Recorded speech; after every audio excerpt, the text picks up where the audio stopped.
ajouter, on va passer pardon, à l'OM et au mercato de l'OM notamment, avec comment dire, une petite rumeur qui est tombée cette semaine en fait. Après Lodi et Kondogbia, c'est Aubameyang qui pourrait être la troisième recrue de l'été à l'OM, selon les informations de Relevo. Et je crois que ça a été plus ou moins confirmé par RMC et la Provence. Je vais commencer par toi, Nicolas. On le sait, grand suiveur de l'Olympique de Marseille. Est-ce que tu penses que ce serait la recrue idéale, Pierre-Emerick Ah, Aubameyang? idéalement, on va dire, ça peut être une bonne recrue si, évidemment, il faudra surveiller son état de forme parce qu'il n'a pas beaucoup joué ces 6 derniers mois. Toujours ballotté entre Barcelone, Chelsea, le fait qu'il jouait pas trop, c'est pas, on a un peu d'incertitude quant à son état de forme. Après, ça reste un compétiteur et un joueur de très haut niveau. Donc, si évidemment c'est pour remplacer Alexis Sanchez et qui part sur les mêmes bases qu'Alexis Sanchez et qui fait la même saison que lui, moi j'ai envie de dire, je signe tout de suite. Pourquoi pas, ça peut être une bonne recrue pour les Olympiens. Ce que je trouve intéressant, c'est surtout sa grande expérience européenne. Et je pense que moi d'ailleurs, personnellement, en tant que supporter, c'est plutôt ce que je voulais, ce que je recherchais pour l'OM, c'est d'avoir des joueurs qui aient l'expérience de jouer la Coupe d'Europe. Et là, avec Kondogbia et Lodi, on a ce type de joueurs-là. Donc, je trouve ça intéressant, avec Marcelino en tant qu'entraîneur. Maintenant, Aubameyang, s'il fait une préparation complète et qu'il arrive à, on va dire, physiquement être apte, bon, il n'a pas dû perdre ses qualités footballistiques comme ça, donc je pense que ça peut être une recrue intéressante pour le club. Après, je ne cache pas que comme ça peut être cher en salaire, si on peut peut-être trouver, s'il y a une opportunité, on va dire, de prendre un joueur plus jeune avec quand même de l'expérience ça peut être aussi intéressant, voire mieux. Mais sur le marché, on sait que c'est très difficile de trouver des attaquants d'expérience et de très bons attaquants à dimension européenne, c'est quand même compliqué. Sinon, il y aurait une indemnité de transfert très élevée.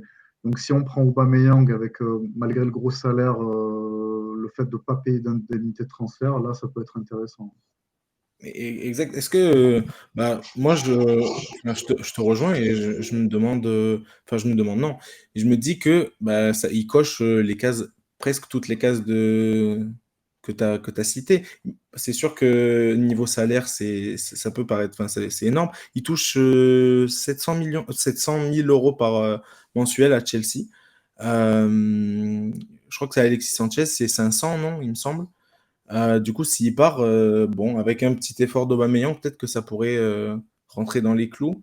Je sais pas. En tout cas, est-ce que vous partagez les mêmes inquiétudes que Nicolas? Est-ce que vous pensez au contraire que c'est une recrue parfaite? Raphaël, si tu veux, si on peut commencer par toi. Moi, je pense vraiment que c'est une super idée. Sachant, enfin, au vu de sa situation, je pense que c'est vraiment un bon coup à tenter. Si on parle du point de vue financier, euh, n'étant pas supporter de l'OM, moi je vais le mettre de côté parce que c'est pas mon argent et s'ils le font, je suppose qu'ils en sont capables.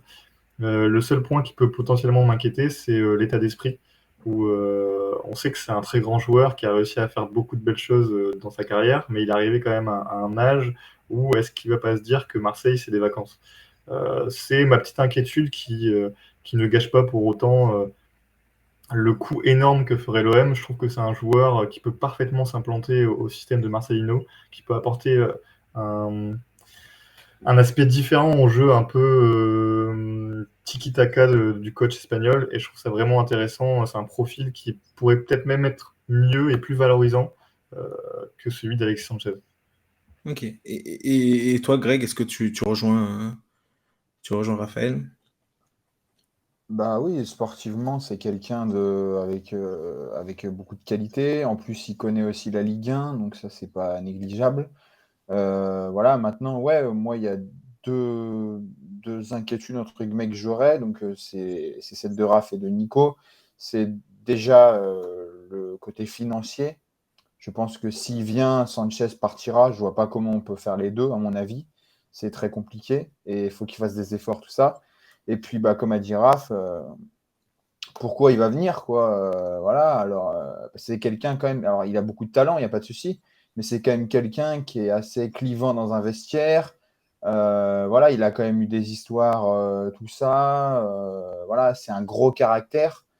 Donc, bon, il faut voir aussi quelle est sa mentalité. Mais après, il y a la Ligue des Champions à jouer, enfin, du moins le tour préliminaire. Il y a il y a un très gros public. C'est une belle ville, Marseille, c'est le sud, donc il va pas en profiter. Ce ne sera pas un gros coup pour 4-5 ans, mais pour une année à la limite, et aider l'OM à progresser, à continuer d'avancer, pourquoi pas. Après, ouais, c'est niveau salarial, voilà. Mais je vois pas par contre comment. Et puis pourquoi pas, il pourrait aider un Vitinha à progresser, tout ça. Mais par contre, s'il vient, je pense que Sanchez partira. Je vois pas comment ils peuvent garder les deux. À mon avis, c'est pas possible. Moi, ce que je voulais rajouter par rapport à ce que je disais tout à l'heure, c'est que bon, je suis d'accord avec ce qu'ont dit Raph et Greg. À mon avis, le problème, c'est que si on recrute quelqu'un comme Aubameyang, comme niveau salaire, ça va faire beaucoup. On va peut-être s'empêcher de prendre 2 ou 3 recrues du coup à la place d'Aubameyang. Et moi, quand j'ai vu qu'on a sorti dans la presse les noms de Balogun et Ben Yedder, je trouvais pour moi ça un peu plus intéressant. J'adorerais avoir Aubameyang à l'OM si il arrive à avoir ne serait-ce que produire les mêmes performances qu'au Barça, où je l'ai trouvé plutôt bon. Maintenant, très bon, oui, non, c'était Cette très demi-année bon. était très bonne. Aller avec un bon état d'esprit. En plus, s'il vient dans cet état d'esprit-là, c'est super. Maintenant, comme disait Greg, ça serait un coup d'un an, on va dire. Le problème de l'OM, c'est souvent la stabilité ces dernières années. Ça veut dire que chaque année, on change d'entraîneur. On a entendu Longoria récemment dire oui, il faut renouveler à 50% l'effectif. Je ne pense pas que ce soit une idée géniale de toujours essayer de changer des joueurs, même si on aime faire du mercato et des changements et faire comme si c'était un foot manager. Mais à un moment donné, si on veut faire de la continuité et gagner des titres, pourquoi pas une Europa League ou aller titiller le PSG en championnat, avec la différence de budget, on est obligé d'avoir une continuité au niveau de l'effectif. Pour avoir une continuité au niveau de l'effectif, je ne suis pas sûr qu'aller chercher d'autant plus des attaquants à 34 ans, ce soit la meilleure idée.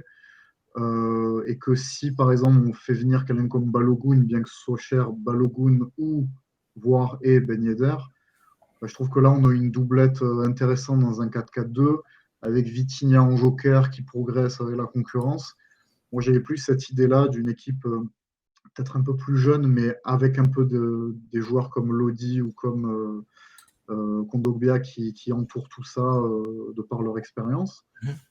Mais des joueurs, des défenseurs, des milieux qui sont plus à l'aise quand ils sont plus âgés, c'est mieux de les avoir au milieu qu'en attaque. Maintenant, si on sait que Balogun c'est très cher, donc si on n'a pas la place d'acheter des attaquants mais très chers, mais qu'on a quelqu'un comme Aubameyang qui peut venir gratuitement avec un gros salaire, ça peut être une bonne idée.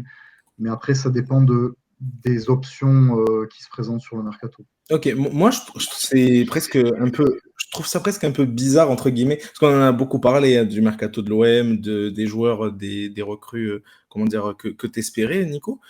Mais c'est vrai que tu nous parlais beaucoup de expérience, Ligue des Champions.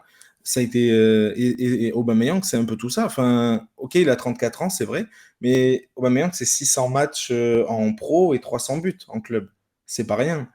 C'est une grosse expérience. Et c'est vrai que vous parliez aussi de son état de forme, c'est vrai. Mais faut pas non plus oublier que Alexis Sanchez, avant d'arriver, il a fait trois saisons, où il était remplaçant à l'Inter Milan, quoi.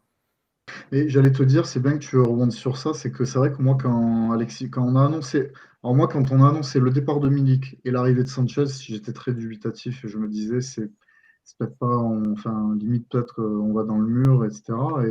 Et moi, alors, je pense qu'Alexis Sanchez a absolument bluffé tout son monde. Donc, il finit quand même avec 18 buts, voilà, je crois, Et, c'est moins de 35 matchs. Donc, et c'est aussi dans l'état d'esprit. Dans l'état d'esprit, il était voilà. irréprochable. Pour moi, c'est sûr que si vous me dites on fait venir Aubameyang et qu'Aubameyang fait la même saison qu'Alexis Sanchez, je signe de suite des deux mains, des deux pieds, il n'y a pas de souci. Non, je pense que ça serait une super recrue s'il est dans cet état d'esprit-là. Je ne sais plus qui c'est qui disait je crois que c'est Raph qui disait s'il vient en vacances à Marseille, voilà, là évidemment, de toute façon, il se prendrait soufflante par le Vélodrome.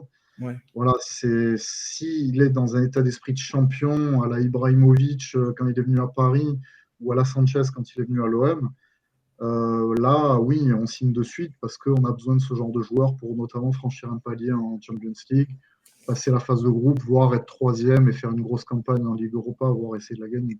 Exact, parce que, enfin, c'est vrai qu'il a eu des histoires avec, je crois que c'était avec Arteta, Arsenal, mais juste après, Xavi, il a plutôt loué comment dire, son état d'esprit dans le vestiaire, et puis il a été aussi capitaine chez Gunners. Enfin, on n'est pas capitaine comme ça, je pense. Donc voilà, je trouve qu'il a un leadership assez, entre guillemets, assez naturel.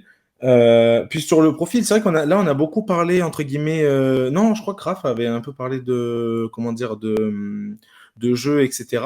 Mais c'est vrai que là, on a beaucoup, beaucoup parlé comment dire, de hors terrain. J'aimerais juste qu'on y revienne. Extra sportif.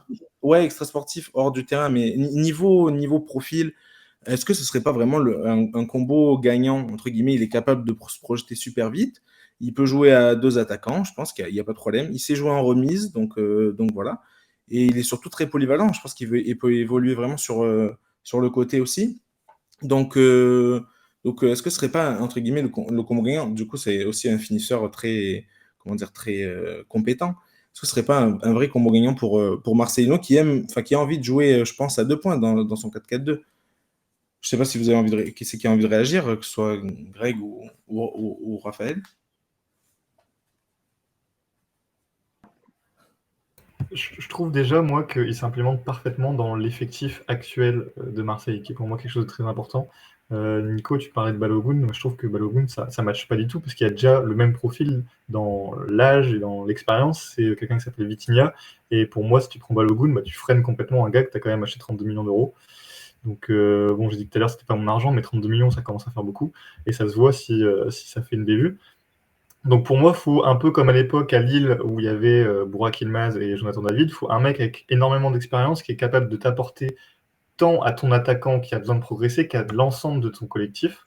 Avec enfin, Aubameyang, il connaît tellement ces grandes affiches. Donc il s'implémente pour moi parfaitement dans l'effectif et dans la manière de construire l'effectif. On l'a vu aussi avec Kondogbia qui permet d'apporter une expérience considérable au milieu de terrain. On a Mbemba derrière, donc tu as fait une belle ligne de 3, comme à l'époque, si je prends l'exemple de Lille, avec Fonte, André et Bourak dans une moindre mesure.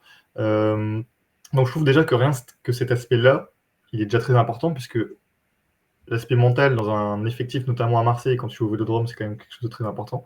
Et puis en plus, au niveau de la tactique, c'est vrai que Marcelino est pour moi un coach qui adore avoir un jeu léché par la passe et casser les lignes par la passe. Et je pense que quelqu'un qui peut lui permettre ça aussi dans la profondeur, ce que n'a pas foncièrement l'OM, si je ne me trompe pas à l'heure actuelle, avec des ailiers qui aiment plutôt rentrer dans l'axe, ça peut apporter quelque chose d'assez différent et d'assez pertinent dans une équipe qui a besoin de ça aussi. Vitinha n'est pas ce profil, si je ne me trompe pas.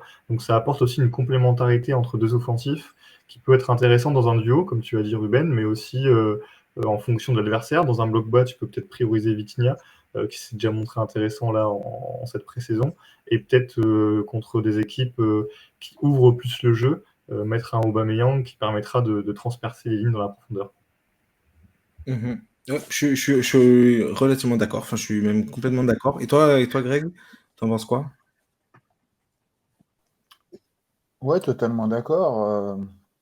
Totalement d'accord. Moi, je la connaissais pas, cette stat, mais c'est toi qui l'as sorti, Ruben. 600 matchs, 300 buts. Bon, bah, quand tu sais que Marseille cherche, entre guillemets, son grand attaquant depuis des années, bon, bah voilà, les stats veulent dire beaucoup. Et surtout que c'est pas des buts dans des petits championnats, c'est à Dortmund, c'est à Arsenal, c'est au Barça. Il a fait deux Donc saisons. voilà, donc il a une expérience. Non, Comment? juste, je dis, il a fait 2 saisons à 40 buts. Bon, ça remonte, Vas-y, vas-y. c'était 2016, voilà. Il a fait 2 saisons à 40 buts et plus récemment, il a fait Du coup, 2 saisons à 30 buts à Arsenal. Et c'est 2020, entre guillemets. Donc, excuse-moi, du coup, Ouais, tu non, non, mais c'est un super joueur, c'est un super attaquant. Il n'a pas signé au Barça non plus pour rien. Donc, ce sera un joli coup. Maintenant, comme on a dit, c'est la question du salaire. Sportivement, c'est top. Franchement, c'est un bon joueur. Après, je ne sais pas s'il est affûté, tout ça. Mais bon, s'il revient, je pense que sous les ordres de Marcelinho, il va être affûté. Il y a aussi, alors ça peut peut-être jouer, je ne sais pas, mais dans l'effectif, il y a quand même pas mal de joueurs d'origine africaine ou même africains. Mbemba, Kondogbia, ils doivent bien se connaître, tout ça. Donc ça peut peut-être aussi l'aider. J'en oublie peut-être d'autres, hein, des joueurs, tout ça.